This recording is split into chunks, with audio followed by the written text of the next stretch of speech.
We're continuing on here. I believe it's Act 2, Scene 2. So the time is Friday night, a few weeks later, at Rise. Packing crates marked the intention of the family to move. Benita and George come in, presumably from an evening out again. George, okay, whatever you say. They both sit on the couch. He tries to kiss her. She moves away. Look, we've had a nice evening. Let's not spoil it, huh? He again turns her head and tries to nuzzle in, and she turns away from him. Not with distaste, but with momentary lack of interest, in a mood to pursue what they were talking about. Benita, I'm trying to talk to you. George, we always talk. Benita, yes, and I love to talk. George, exasperated, rising. I know it, and I don't mind it sometimes. I want you to cut it out, see? The moody stuff, I mean. I don't like it. You're a nice-looking girl, all over. That's all you need, honey. Forget the atmosphere. Guys aren't going to go for the atmosphere. They're going to go for what they see. Be glad for that. Drop the garble routine. It doesn't go with you. As for myself, I want a nice, groping, simple, thoughtfully, sophisticated girl, not a poet, okay? He starts to kiss her. She rebuffs him again, and he jumps up. Benita, why are you angry, George? George, because this is stupid. I don't go out with you to discuss the nature of quiet desperation or to hear all about your thoughts, because the world will go on thinking what it thinks regardless. Benita, then why read books? Why go to school? George, with artificial patience, counting on his fingers. It's simple. You read books to learn facts, to get grades, to pass the course, to get a degree. That's all. Has nothing to do with thoughts. A long pause. Benita. I see. He starts to sit. Good night, George. George looks at her a little oddly and starts to exit. He meets Mama coming in. George. Oh, hello, Mrs. Younger. Mama. Hello, George. How you feeling? George. Fine. How are you? Mama. Oh, a little tired. You know them steps can get you after a day's work. Y'all have a nice time tonight? George. Yes, a fine time. Mama. Well, good night. George. Good night. He exits. Mama closes the door behind her. Hello, honey. What you sitting like that for? Benita. I'm just sitting. Mama. Didn't you have a nice time? Benita. No. Mama. No. What's the matter? Benita. Mama, George is a fool. Honest. She rises. Mama, hustling around, unloading the packages she has entered with. She stops. Is he, baby? Benita. Yes. Benita makes up Travis's bed as she talks. Mama. You sure? Benita. Yes. Mama. Well, I guess you better not waste your time with no fools. Benita looks up at her mother, watching her put groceries in the refrigerator. Finally, she gathers up her things and starts into the bedroom. At the door, she stops and looks back at her mother.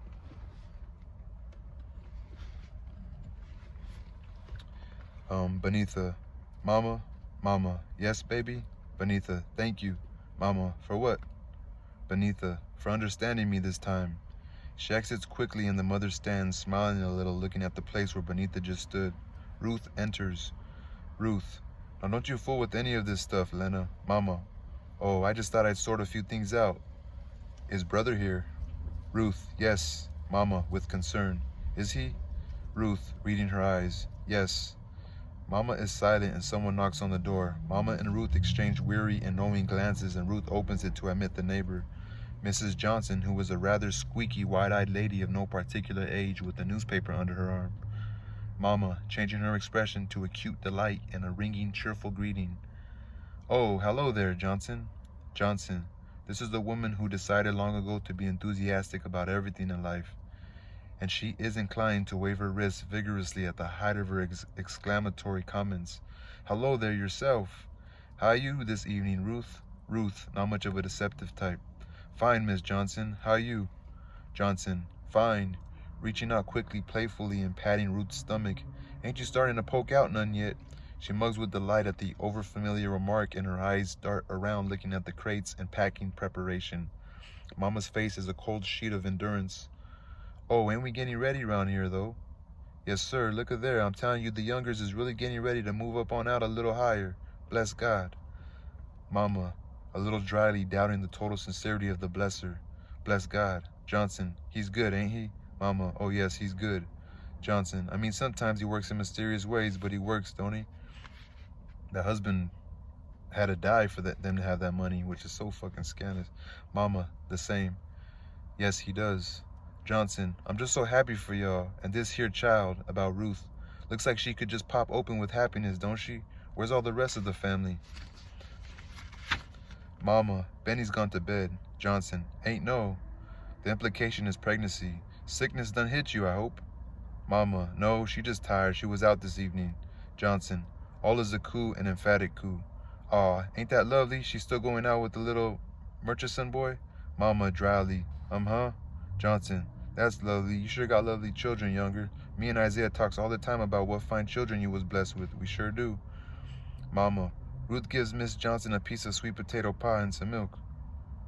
Or Mama's telling Ruth to give Miss Johnson a piece of sweet potato pie and some milk. Johnson, oh, honey, I can't stay hardly a minute. I just dropped in to see if there was anything I could do. Accepting the food easily. I guess y'all seen the news, what's all over the colored paper this week. Mama, no, didn't get mine yet this week. Johnson, lifting her head and blinking with the spirit of catastrophe. You mean you ain't read about them colored people that was bombed out their place out there? Ruth straightens with concern and takes the paper and reads it. Johnson notices her and feeds commentary. Johnson, ain't it something how bad these here white folks is getting here in Chicago? Lord, getting so think you right down in Mississippi. Lord, getting so you think you right down in Mississippi. With a tremendous and rather insincere sense of melodrama. Of course, I thinks it's wonderful how our folks keeps on pushing out. You hear some of these Negroes around here talking about how they don't go where they ain't wanted and all that, but not me, honey. This is a lie. Wilhelmina Othala Johnson goes anywhere, anytime she feels like it, with head movement for emphasis. Yes, I do. Why, if we left it up to these here crackers, the poor N-words wouldn't have nothing. She clasps her hand over her mouth. Oh, I always forgets you don't allow that word in your house. Mama, quietly looking at her. No, I don't allow it. Johnson, vigorously again. Me neither. I was just telling Isaiah yesterday when he come using it in front of me. I said, Isaiah, it's just like Miss Younger says all the time. Mama, don't you want some more pie? Johnson, no, thank you. This was lovely. I got to get on over home and have my midnight coffee. I hear some people say don't let them sleep, but I find I can't close my eyes right less than I done had that last cup of coffee. She waits, a bit undaunted. My goodnight coffee, I calls it. Mama, with much eye-rolling and communication between herself and Ruth. Ruth, why don't you give Miss Johnson some coffee? Ruth gives Mama an unpleasant look for her kindness. Johnson, accepting the coffee. Where's brother tonight? Mama, he's lying down. Johnson, he sure gets his beauty rest, don't he? Good-looking man. Sure was a good-looking man. Reaching out to pat Ruth's stomach again. I guess that's how come we keep on having babies around here. She winks at Mama. One thing about brother, he always know how to have a good time. And so ambitious. I bet it was his idea y'all moving out to Clybourne Park. Lord, I bet this time next month y'all names will have been in the papers plenty.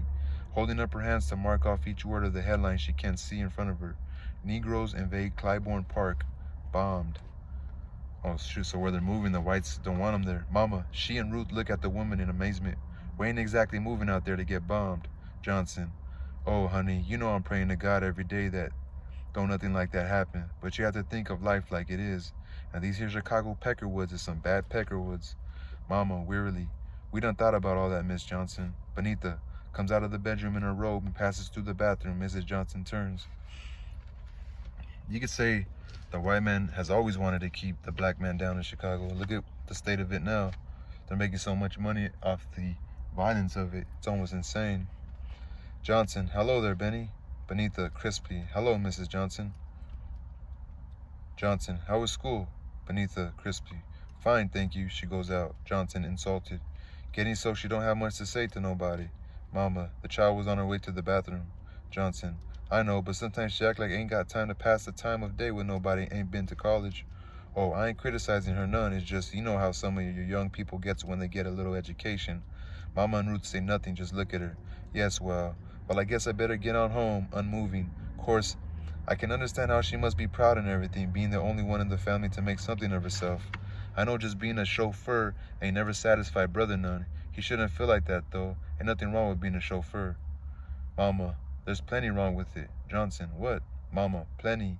My husband always said being any kind of a servant wasn't a fit thing for a man to have to be. He always said a man's hands was made to make things or to turn the earth with, not to drive nobody's car for him. Or, she looks at her own hands, carry them slop jars, and my boy is just like him. He wasn't meant to wait on nobody. Johnson, rising somewhat offended. Or she just say, mm-hmm. She said, it's like 10 M's, right? The youngers is too much for me. She looks around. You sure one proud acting bunch of colored folks. Well, I always thinks like Booker T. Washington said that time. Education has spoiled many a good plowhand. What? Booker T. Washington said that? I mean, if you could own your own land and work your own land, there's no need for an education, really. But wouldn't you rather get your own education if this system is not allowing you to fucking own shit? You can own stuff. You gotta learn how to do it. A lot of that has to do with relationships with people. Education has spoiled many a good plowhand. Some people might see that as like, that's like a twisted way of trying to keep you down, but I can see what Booker T. Washington was saying. Mama, is that what old Booker T said? Johnson, he sure did. Mama, well, it sounds just like him, the fool. Johnson, indignantly, well, he was one of our great men. Mama, who said so? Johnson, nonplussed. You know, me and you ain't never agreed about some things, Lena Younger. I guess I better be going. Ruth, quickly. Good night. Johnson, good night, oh, thrusting it at her. You can keep the paper with the trill. Night. Mama, good night, Miss Johnson. Miss Johnson exits. Ruth, if ignorance was gold. Mama, shush, don't talk about folks behind their backs. Ruth, you do. Mama, I'm old and corrupted. Benita enters. You was rude to Miss Johnson, Benita, and I don't like it at all. Benita, at her door. Mama, if there are two things we as a people have got to overcome, one is the Ku Klux Klan and the other is Miss Johnson. She exits. Mama, smart aleck. The phone rings. Ruth, I'll get it. Mama, Lord, ain't this a popular place tonight? Ruth, at the phone. Hello, just a minute. Goes to the door. Walter, is Mrs. Arnold? Waits, goes back to the phone, tense. Hello. Yes, this is his wife speaking. He's lying down now. Yes, well, he'll be in tomorrow. He's been very sick. Yes, I know we should have called, but we were so sure he'd be able to come in today. Yes, I'm very sorry. Yes, thank you very much. She hangs up. Walter was standing in the doorway of the bedroom behind her. That was Mrs. Arnold. Walter, indifferently. Was it? Ruth. She said if you don't come in tomorrow that they're gonna get a new man. Walter. Ain't that sad? Ain't that crying sad? Ruth. She said Mr. Arnold has had to take a cab for 3 days. Walter, you ain't been to work for 3 days? This is a revelation to her. Where you been, Walter Lee Younger? Walter looks at her and starts to laugh. You're going to lose your job. Walter, that's right. He turns on the radio. Ruth, oh, Walter, and with your mother working like a dog every day? A steamy, deep blues pours into the room. On a song. Walter, that's sad too. Everything is sad. Mama, what you been doing for these 3 days, son? Walter, he speaks a lot right here. Walter, Mama, this could be a soliloquy. Walter, Mama, you don't know all the things a man what got leisure can find. Hey, Mama, you don't know all the things a man what got leisure can find to do in this city. What's this, Friday night? Well, Wednesday I borrowed Willie Harris's car and I went for a drive. Just me, myself, and I. Drove, way out, way past South Chicago. And I parked the car and I sat and looked at the steel mills all day long. I just sat in the car and looked at them big black chimneys for hours. Then I drove back and I went to the Green Hat. Pause. And Thursday I borrowed the car again and I got in it and I pointed it the other way and I drove the other way for hours, way up to Wisconsin. And I looked at the farms. I drove and looked at the farms, then I drove back and I went to the Green Hat. Pause. And today I didn't get the car. Today I just walked all over the south side and I looked at the Negroes and they looked at me and finally I just sat down on the curb at the 39th and South Parkway and I just sat there and watched the Negroes go by. And then I went to the Green Hat. You all sad? You all depressed? And you know where I'm going right now? Ruth goes out quietly. Mama.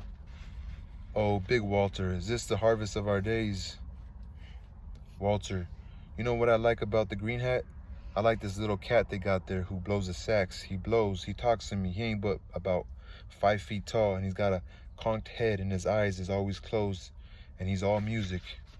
Sounds like probably a guy that's like kind of deformed or like a funny looking dude, but just a cool ass guy. Mama, rising and getting some papers out of her handbag. Walter. And there's this other guy who plays the piano and they got a sound. I mean, they can work on some music. They got the best little combo in the world in the Green Hat. You could just sit there and drink and listen to them 3 men play and you realize that don't nothing matter with the damn but just being there. Mama, I've helped to do it to you, haven't I, son? Walter, I've been wrong. Walter, nah, you ain't never been wrong about nothing, Mama. I think he's going crazy, but I just think he's at he wants to be in a better place, you know? Mama, listen to me now. I say I've been wrong, son, that I've been doing to you what the rest of the world has been doing to you. She turns off the radio. Walter, she stops and he looks up slowly at her and she meets his eyes pleadingly. What you ain't never understood is that I ain't got nothing, don't own nothing, and never really wanted nothing that wasn't for you. There ain't nothing as precious to me. There ain't nothing worth holding on to. Money, dreams, nothing else, if it means it's going to destroy my boy. She takes an envelope out of her handbag and puts it in front of him, and he watches her without speaking or moving. I paid the man $3,500 down on the house. That leaves $6,500. Monday morning, I want you to take this money, take the $3,000, and put it in savings account for Benita's medical schooling. The rest you put in a checking account with your name on it, and from now on, any penny that come out of it or that go in it is for you to look after, for you to decide. She drops her hands a little helplessly. It ain't much, but it's all I got in the world, and I'm putting it in your hands. I'm telling you to be the head of this family from now on like you're supposed to be. Walter stares at the money. You trust me like that, Mama?